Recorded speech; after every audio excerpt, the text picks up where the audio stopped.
Es un gusto poder verles una vez más. Vamos a comenzar con lo que es el tema del día de hoy, que son propiedades coligativas, con lo que es el tema de punto de fusión y ebullición.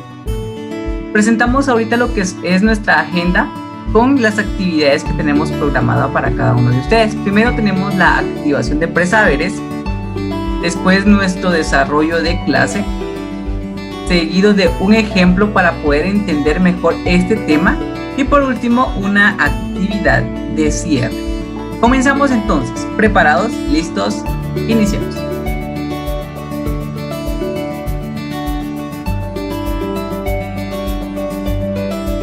Muy bien, entonces para la activación de nuestros presaberes tenemos aquí dos imágenes.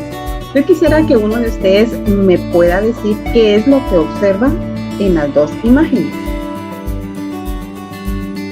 En la primera imagen observo a un helado que se está derritiendo y por la cara que tiene y una bebida en la mano, creo yo que hay mucho calor y por eso se está derritiendo.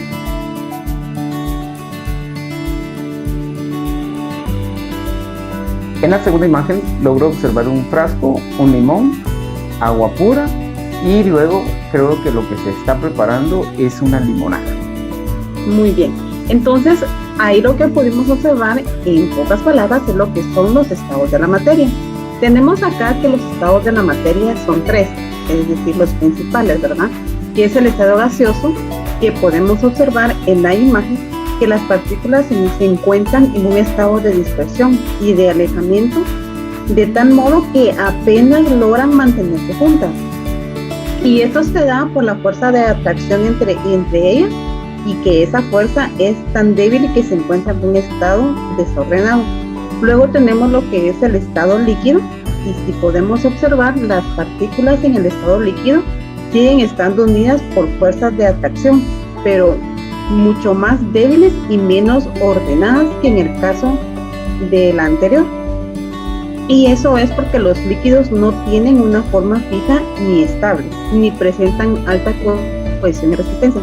Y luego vamos con lo que es el estado sólido, en donde podemos observar que las partículas ya se han cristalizado y ya están unidas. Y esto se da porque se están uniendo por fuerzas de atracción de gran magnitud. Y debido a esto, los sólidos tienen forma definida, alta cohesión, elevada densidad y gran resistencia de fragmentación.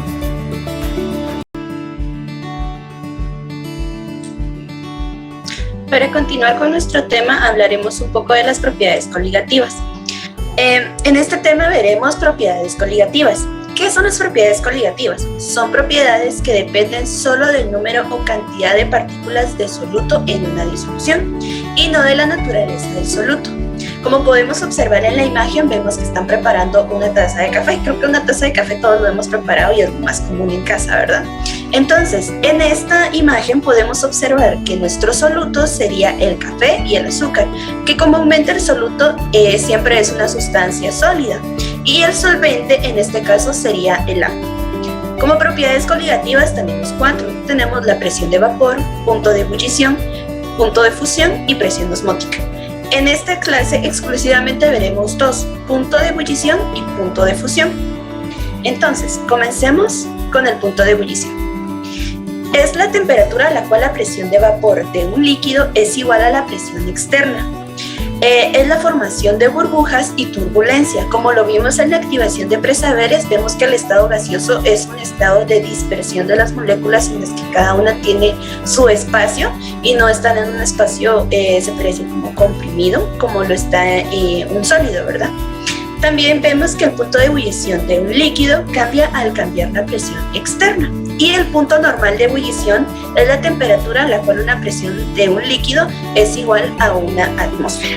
Un ejemplo claro de esto puede ser cuando preparamos o calentamos agua, ¿verdad? Que vemos que la tapadera, cuando se tapan las ollas, pues empieza a hacer cierta turbulencia. Entonces vemos que esa es una señal clara de que ya llegamos a un punto de ebullición.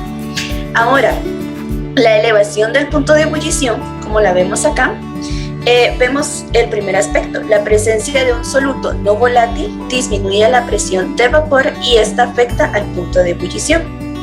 Ok. ¿Qué vemos acá? Después vemos que debido a que cualquier temperatura, la presión de vapor de la disolución es menor que la del disolvente puro. Cada uno de estos tiene un ejemplo que veremos más adelante. Y por último vemos acá, la elevación del punto de ebullición se define como el punto de ebullición de la disolución menos el punto de ebullición del disolvente. Sé que tal vez acá suena algo difícil, pero lo veremos más adelante en una ecuación que va a ser mucho más fácil de entender. Continuamos. Vemos que la presencia de lo que estábamos explicando, de lo que es volátil, es una sustancia que tiene predisposición para convertirse en vapor. Ejemplo de esto es el agua con azúcar. Nosotros cuando disolvemos agua con azúcar, pues no suelta ningún olor. Esto quiere decir que no es volátil. Una sustancia que es volátil, como dice, tiene tendencia a convertirse en vapor. Por tanto, una infusión de eucalipto, ¿verdad? Que lo usan las mamás comúnmente para ahuyentar un poco a los zancudos. Si se pone a hacer una infusión de eucalipto, pues toda nuestra casa agarra ese olor, ¿verdad? A eucalipto. Eso quiere decir que es una sustancia volátil. Continuamos y vemos que el agua es igual a la presión de vapor mayor y el soluto no volátil disminuye la presión de vapor. Continuamos y ahora veremos cómo calcular el aumento del punto de ebullición. Vemos que tenemos acá nuestra ecuación donde nos indica que TB es igual al punto de ebullición de la solución y que el T grados sub B es punto de ebullición del disolvente puro. Para esto veremos un ejemplo rápido y fácil. Continuamos y este es nuestro ejemplo. Ok, bueno, entonces dice el ejemplo: una disolución de 1.04 gramos de una sustancia desconocida Q en 25.3 gramos de benceno tiene un punto de ebullición de 80.78 grados centígrados. En las mismas condiciones, el benceno puro hierve a 80.06 grados. Por último, nos está pidiendo que calculemos el aumento del punto de ebullición. ¿Cómo vamos a calcular esto? Okay, si regresamos y revisamos nuestra ecuación, vamos a observar que la ecuación nos decía que para encontrar el aumento del punto de ebullición necesitamos el punto de ebullición de la solución y el punto del disolvente, de ebullición del disolvente, ¿verdad? Bueno, entonces vamos a empezar acá. Escribimos delta de B, que va a ser igual a temperatura de ebullición del solvente o de la solución, menos la temperatura en grados del disolvente. Esto ya con datos pasaría a ser, acá lo vamos a empezar a escribir, sería delta de B es igual a 80.78 menos, agregamos los grados centígrados, ¿verdad? Menos la temperatura en grados del disolvente, que en este caso serían 80.06, que son los datos que vemos marcados acá, ¿verdad? ¿Cuál sería el resultado entonces de esta resta? Como lo vemos acá, sería 0.72 grados centígrados. Este es el aumento o la variación del punto de ebullición. Vamos a continuar ahora con nuestra siguiente actividad. Ahora continuamos con el punto de fusión. Cuando un líquido se enfría, las moléculas se mueven más y más lentamente. Como lo vimos al inicio, nos dimos cuenta que las moléculas en esa imagen se veían comprimidas y unidas, ¿verdad? Cuando un líquido se enfría, las moléculas se mueven lentamente, como ya lo vimos anterior, ¿verdad? Y esto es lo que les permite a ellos tener una forma sólida, como lo podemos ver fácilmente en los cubitos de hielo, ¿verdad? Alcanzan una temperatura lo suficientemente baja para permitir las atracciones intermoleculares que las mantienen en un retículo cristalino. Recordemos que entre las fuerzas intermoleculares se encuentran las fuerzas de Van der Waals, las fuerzas de dispersión, que son de las más comunes. Por último, tenemos que el punto normal de fusión de un líquido es igual a la cual el sólido y el líquido están en equilibrio a una presión de 1 atmósfera. Esto se le conoce como el punto de fusión normal, como lo vimos anteriormente con el de ebullición, ¿verdad? Ambos son a una temperatura, a la presión, perdón, de 1 atmósfera. Entonces, para esto vamos a continuar con nuestra última actividad, que sería un cierre. Entonces, ya viendo todo esto, les haré una pregunta.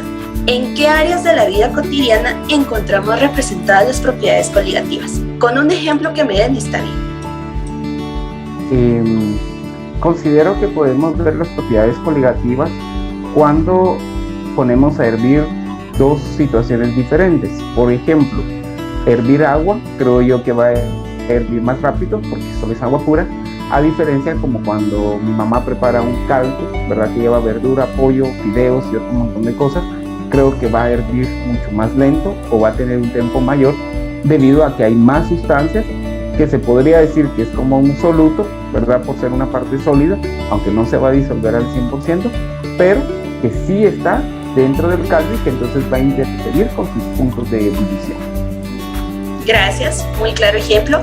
Y pues básicamente las propiedades coligativas son más comunes y las podemos encontrar fácilmente en cualquier aplicación dentro de la cocina, ¿verdad? Al poner a hervir agua, al hacer algún caldo, la cocción de los fideos o al poner a hacer cubitos de hielo, ¿verdad? Entonces, hasta acá llegaría nuestra clase del día de hoy.